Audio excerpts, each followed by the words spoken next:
Assalamualaikum warahmatullahi wabarakatuh. Halo sahabat takwa. Masya Allah, senang banget rasanya bisa nemenin waktu luang Anda hari ini. Gini ya, kalau Anda akhir-akhir ini ngerasa lelah, sumpek, ngelihat betapa banyaknya perdebatan, perpecahan, dan perselisihan di dunia kita sekarang, nah, Anda ada di tempat yang pas banget. Hari ini kita bakal jalan-jalan sebentar. Sebuah perjalanan reflektif, menembus waktu untuk benar-benar mengerti akar dari perpecahan manusia. Dan yang paling penting, gimana sih caranya kita bisa kembali nemuin cahaya persatuan itu? Lewat bimbingan Al-Quran, spesifiknya di surah Al-Baqarah ayat 213. Selamat datang di Taqwa Talks with AI, when Taqwa talks to technology. Obrolan ringan menambah ketakwaan. Alhamdulillah banget nih, nggak kerasa kita udah sampai di episode ke-46 dalam mengkaji Juz 2 di season 2 ini. Dan pastinya, supaya obrolan kita ini nggak cuma seru tapi juga lurus secara keilmuan dan membawa berkah, kajian kita ini diawasi dan dibimbing langsung oleh guru kita tercinta, Ustadz Ahmad Alifian, BALC MA. Beliau adalah seorang magister di bidang ulumul Quran. Oke, sebelum kita beda ayatnya, saya mau ngajak sahabat takwa mikirin satu pertanyaan sejarah yang menurut saya dalam banget. Pernah nggak sih kepikiran sama Anda, kalau jauh sebelum ada ribuan aliran, sekte, dan keributan ini, seluruh umat manusia di bumi itu dulunya memeluk satu agama yang sama? Coba bayangin, sebuah era di mana nggak ada debat soal Tuhan, nggak ada konflik keyakinan, semuanya murni bersatu di atas kebenaran tauhid. Kedengarannya kayak utopia fiksi ya, tapi tahukah Anda, ini adalah fakta sejarah yang benar-benar dicatat oleh Al-Quran loh. Nah, biar pembahasannya rapi, kita petakan dulu ya. Pertama, kita bahas asal mula perselisihan manusia. Terus yang kedua, kita lihat kaitan dengan ayat sebelumnya. Ketiga, kita bongkar mengapa kita terpecah belah secara psikologis. Keempat, solusi langit untuk dunia. Dan kelima, pesan untuk kehidupan modern kita. Siap? Yuk kita mulai. Kita masuk ke poin pertama. Asal mula perselisihan manusia. Ini adalah era yang bisa dibilang sebagai masa keemasan persatuan kita. Kita tarik mundur ribuan tahun ke belakang ya. Di awal ayat 213 ini, Al-Quran langsung merekam sebuah memori. Kana nasu ummatan wahidatan, manusia itu dahulunya adalah satu umat. Berdasarkan tafsir yang luar biasa dari sahabat Nabi, Ibnu Abbas radhiyallahu an, dan juga ulama tabi'in yaitu Qatada, rentang waktu persatuan ini tuh bukan cuma setahun 2 tahun, tapi 10 generasi. Bayangkan, dari zaman Nabi Adam alaihissalam sampai ke zaman Nabi Nuh alaihissalam, 10 generasi umat manusia itu hidup berdampingan, harmonis, memegang teguh ajaran tauhid. Nggak ada tuh yang namanya kesyirikan atau perpecahan agama. Terus, apa dong yang bikin masa keemasan ini ambyar? Untuk nemuin jawabannya, kita masuk ke poin kedua, kaitan dengan ayat sebelumnya. Di ulumul Quran, ini disebutnya munasabah. Pertanyaannya, kenapa ayat tentang perpecahan ini ditaruhnya pas banget setelah ayat 212? Nah, rahasia munasabah ini benar-benar brilian. Coba perhatikan, di ayat 212 Allah Subhanahu wa Ta'ala berfirman, kalau kehidupan dunia itu dijadikan terasa super indah buat orang-orang kafir. Imam Abu Hayyan di dalam kitab tafsir beliau, Al-Bahr Al-Muhit, itu ngasih penjelasan yang menurut saya sangat menohok.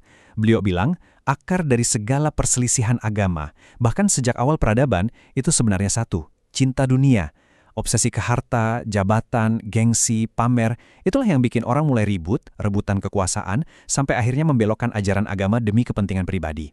Masuk akal banget kan? Dari situ kita langsung nyambung ke poin ketiga kita. Mengapa kita terpecah belah? Kita coba lihat dari sisi psikologi perpecahannya. Di ayat 213 ini ada satu kata bahasa Arab yang maknanya dalam banget, yaitu bagian. Al-Quran dengan tegas menyebutkan kalau manusia itu berselisih justru setelah kebenaran datang. Aneh kan? Kenapa juga? Jawabannya, karena bagian ini. Bagian itu bukan karena mereka kurang edukasi atau nggak tahu mana yang benar. Bagian itu kezoliman, kedengkian, ego yang tinggi, dan rasa arogansi. Jadi, umat manusia itu pecah bukan karena bodoh, tapi karena dengki dan gengsi satu sama lain, padahal kebenaran udah jelas banget di depan mata mereka. Dan jujur aja, sifat kayak gini masih sering banget kan kita temui sekarang? Pas lagi di tengah-tengah krisis moral dan kehancuran persatuan ini, masuklah kita ke poin keempat. Langit pastinya ndak tinggal diam, ada intervensi langsung dari Allah, sebuah solusi langit untuk dunia. Poin krusialnya ada di sini. Sebagai bentuk kasih sayang, Allah Subhanahu wa Ta'ala mengutus para nabi dengan 3 misi utama. Pertama, jadi mubasyirin, ngasih kabar gembira buat yang taat. Kedua, mundhirin, ngasih peringatan keras buat yang melenceng. Dan yang ketiga, ini yang jadi kunci. Para nabi itu dibekali dengan Alkitab sebagai hakim. Kitab suci ini diturunkan buat jadi wasit atau penengah mutlak yang paling objektif di atas semua perdebatan dan ego manusia tadi. Tapi masalahnya, apa semua manusia otomatis mau nerima hakim dari langit ini? Disinilah keindahan penutup ayat 213. Allah berfirman bahwa dialah yang ngasih petunjuk tentang kebenaran itu kepada orang beriman, bi'idhnih, dengan izinnya. Imam Al-Qasimi dalam kitab Mahasin At-Ta'wil memberikan sebuah insight yang indah banget. Beliau menegaskan kalau hidayah atau kemampuan kita buat tetap lurus, nggak ikut-ikutan ribut hal yang nggak penting, itu murni anugerah dari Allah Subhanahu wa Ta'ala. Jadi kita nggak bisa cuma ngandalin otak atau logika aja, kita butuh banget rahmat dan izin Allah buat bisa terus bersatu dalam kebenaran. Dan asal tahu aja ya sahabat takwa, begitu kita dapat petunjuk itu, ujiannya belum selesai. Ini nyambung banget sama ayat setelahnya, yaitu ayat 214. Di situ dibilang, apakah kamu mengira kamu bakal masuk surga gitu aja, padahal belum datang cobaan? Teman-teman, megang kebenaran itu berat loh. Lihat aja perjuangan Nabi Muhammad SAW dan para sahabat di awal Islam. Mereka dihina, diboikot, sampai diperangi. Tapi mereka sabar melewati tahapannya, menghadapi ujian dunia, tetap teguh pendirian, dan pada akhirnya menunggu datangnya kemenangan dari Allah. Intinya, surga itu butuh kesabaran ekstra baja. Rangkaian luar biasa dari ayat-ayat tadi membawa kita ke poin terakhir kita, pesan untuk kehidupan modern. Gimana sih tafsir dari ribuan tahun lalu ini bisa kepake buat kita yang hidup di abad ke-21? Saya pengen nanya langsung nih sama Anda. Gimana cara sahabat Aqua menyikapi perbedaan di zaman now ini? Hari ini, sifat bagian, ego, dengki, kebanggaan kelompok, itu seolah dikasih steroid. Apalagi dengan adanya algoritma media sosial yang emang sengaja dirancang buat nge-push perbedaan kita, biar kita terus engage, alias terus ribut. Kita jadi gampang banget saling serang cuma karena beda pandangan soal dunia. Kalau kita nggak hati-hati, kita benar-benar lagi ngulang sejarah hancurnya persatuan umat manusia di generasi awal tadi.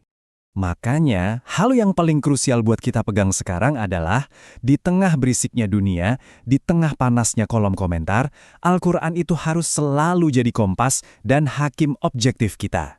Kalau mulai kerasa panas gara-gara urusan duniawi, balik lagi deh ke Kitabullah. Turunin ego, sadari kalau kadang perselisihan yang bawa-bawa nama agama itu ujung-ujungnya cuma kedok dari rasa cinta dunia yang tersembunyi di hati kita. Persis kayak yang dibilang Imam Abu Hayyan tadi. Sebagai penutup kajian kita hari ini, saya mau ninggalin satu pertanyaan buat bahan renungan kita semua. Akankah Anda ngebiarin kecintaan pada dunia memecah belah tali persaudaraan Anda, ataukah Anda bakal membiarkan petunjuk ilahi kembali menyatukan kita semua? Pilihan itu ada di tangan kita setiap harinya. Wah, nggak kerasa ya obrolan kita. Terima kasih banyak udah luangin waktu buat ngaji dan merenung bareng di episode kali ini. Semoga Allah Subhanahu wa Ta'ala selalu menjaga kita dan memberikan hidayahnya. Sampai ketemu di kajian kita selanjutnya. Wassalamualaikum warahmatullahi wabarakatuh.